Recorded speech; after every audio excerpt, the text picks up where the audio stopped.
Today is Sunday. I'm a preacher, so here we go. My theme is Gaza is the moral compass of the world. Gaza is the moral compass of the world. My colleague, Reverend Montha Isaac, is the pastor of the Lutheran Church in Bethlehem. And at Christmas, his sermon was entitled, "If Jesus was born today, he would be born under the rubble in Gaza." His sermon went viral, not least because the nativity scene in his church was of the baby Jesus on top of a pile of rubble.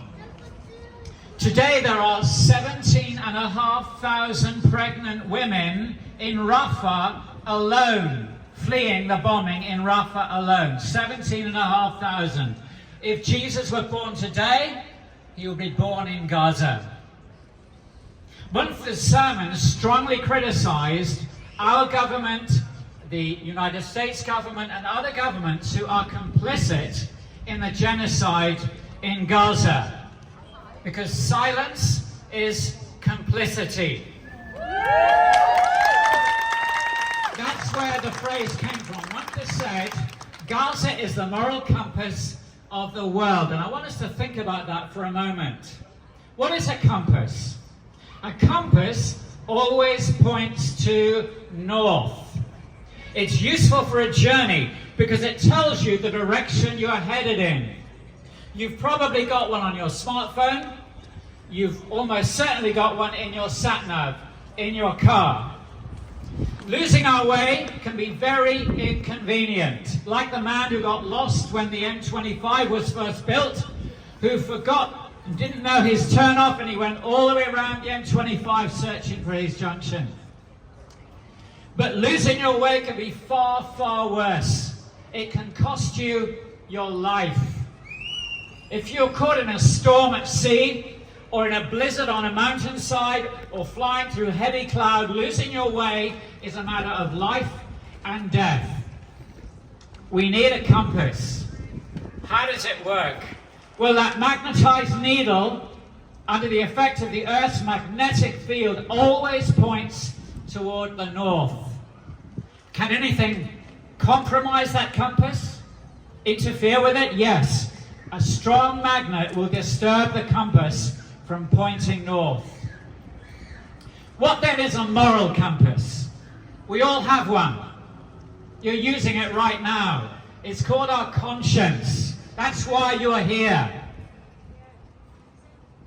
When we have a moral or an ethical decision to make, do we tell the truth or do we tell a lie? Our conscience makes us feel guilty if we lie.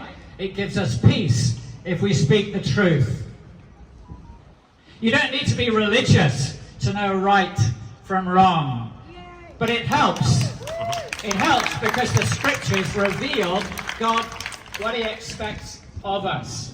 And a universal principle you'll find in many religions is do to others what you would have them do to you. But can anything interfere with our moral compass? Yes. Money, sex, and power. Three things that can interfere with our compass. That and loyalty. Loyalty to our religion, loyal to our country, loyal to our family or ethnic minority. These can influence our moral compass. And if there's anything in doubt, that's why we have a highway code, why we have a countryside code, county courts, the High Court, the Supreme Court, the Court of Appeals, the European Court of Human Rights, the ICC and the ICJ. They help determine right from wrong. These shape our moral compass. Now we're nearly 8 months into the genocide in Gaza. Where is the moral compass of our religious and political leaders? What is stopping them from doing what is obviously the right thing to do? To call for sanctions against Israel, to stop selling arms to Israel, to support the ICJ, to support the ICC. Why would our Prime Minister say that the South African genocide case endangers peace? What planet is he living on? Why would our Prime Minister refuse to ban weapons sales to Israel? Why would Keir Starmer remove the whip from MPs lobbying for Palestinian rights? When will our Archbishop acknowledge that Israel is an apartheid regime? We wrote to 92 serving Anglican bishops and asked them, do you agree with Amnesty International, Human Rights Watch, Stop the War campaign? Do you agree with the church in South Africa, which has declared Israel to be an apartheid state? And you know what response we got? Not one of them responded. Even after a reminder, not one of them had the courage and the moral compass to say yes. It's blindingly obvious what's happening. We oppose it. Not one of them, not even the Bishop of Southampton. How we respond to Gaza indicates how we will respond to any other ethical or moral issue in the world, and that's what worries me. The fact that our government and our opposition will not support an investigation of the ICJ's claims into genocide. They will not support the investigation of the ICC into war crimes in Gaza. It's very worrying, not just for the people we care about in Gaza. It affects us too. Do you realize that?